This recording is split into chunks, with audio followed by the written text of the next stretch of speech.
Hey Dakota, it's Matt Bauer. Just going to make you this video real quick here. So, hydraulic system on Altec 1317, DC1317. This is your pressure relief valve adjustment right here.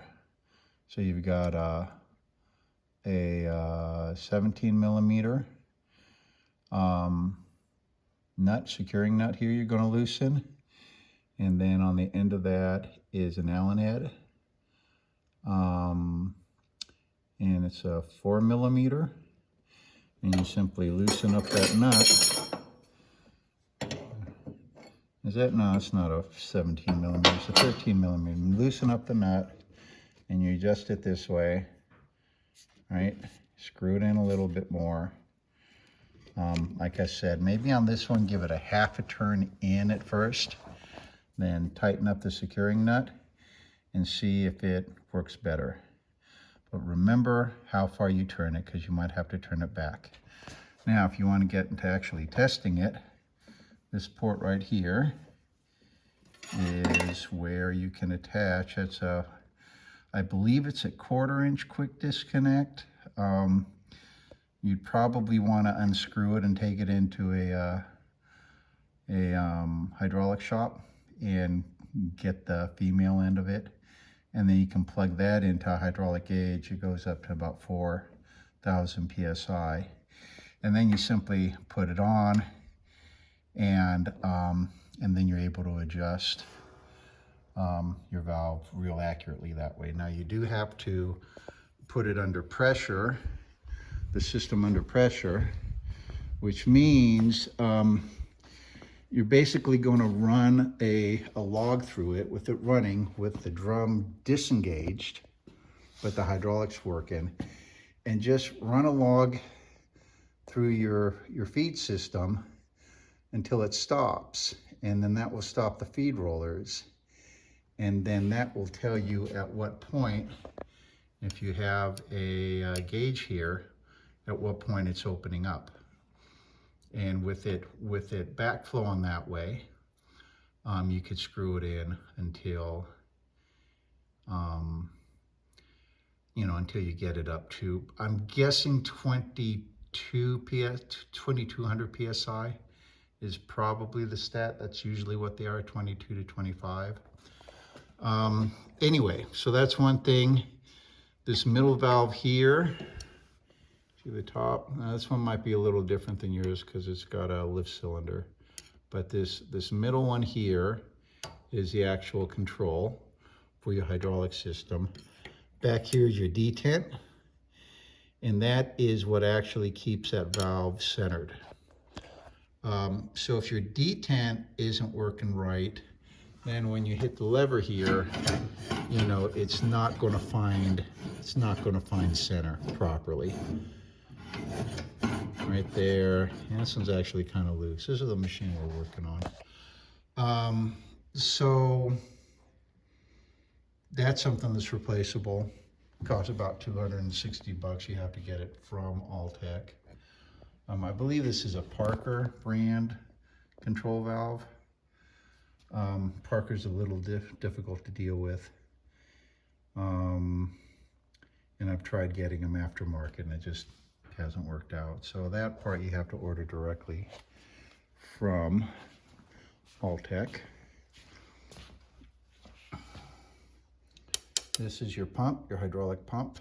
Obviously, it comes off real easy. If you need to replace it, that will be a real easy fix. I would pull it off, get whatever numbers you can find on it, and start looking. I can walk you through that. So anyway, that goes, all the way to the feed rollers. You could be losing power in your feed rollers. The usual symptom to that is one feed roller will stop when the other one keeps rolling. That tells you you have a weak roller. But when you have both of them stopping at the same time in the same manner, then that is usually either a worn out control valve, or what's most likely is that the pressure relief valve simply needing to be adjusted. So I would start with that and see if you can affect some kind of change. Probably do it while it's warm. I'd run the thing, wait for it to do what it's doing, and then get in there and just adjust it in the field. Just give it a quarter turn or a half a turn in to tighten that spring, and see what happens. And it may just solve the problem. Okay, some other components here while we're at it. This is the control block for the auto feed system on these. This one right here, there are 3 valves in this spool. This one is a safety override. So that's all frozen up. There we go. You grab that and it shuts off the hydraulics. Boom, just kills them. So that's supposed to be working on these. And then this valve in the back is for the lift cylinder. This one has a lift cylinder right there. Yours doesn't, but this does. And that controller is right here. And what happens is the little handle to control it breaks off, and then people just put a screw in it. But you really need something bigger than that. So we'll be fixing that.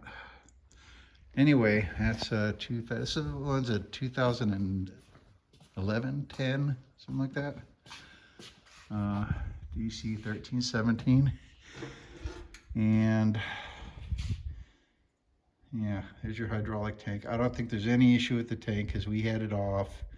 We cleaned it. We put new filters in. That means we would have cleaned the screen that's in there.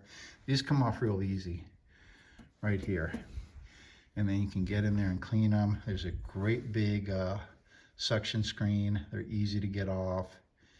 They just unscrew and clean. So I'm sure we did all of that. I don't know if yours has a gauge on it, but these gauges are just a level gauge. They're also a temperature gauge, if they're working properly. When they're old, they don't.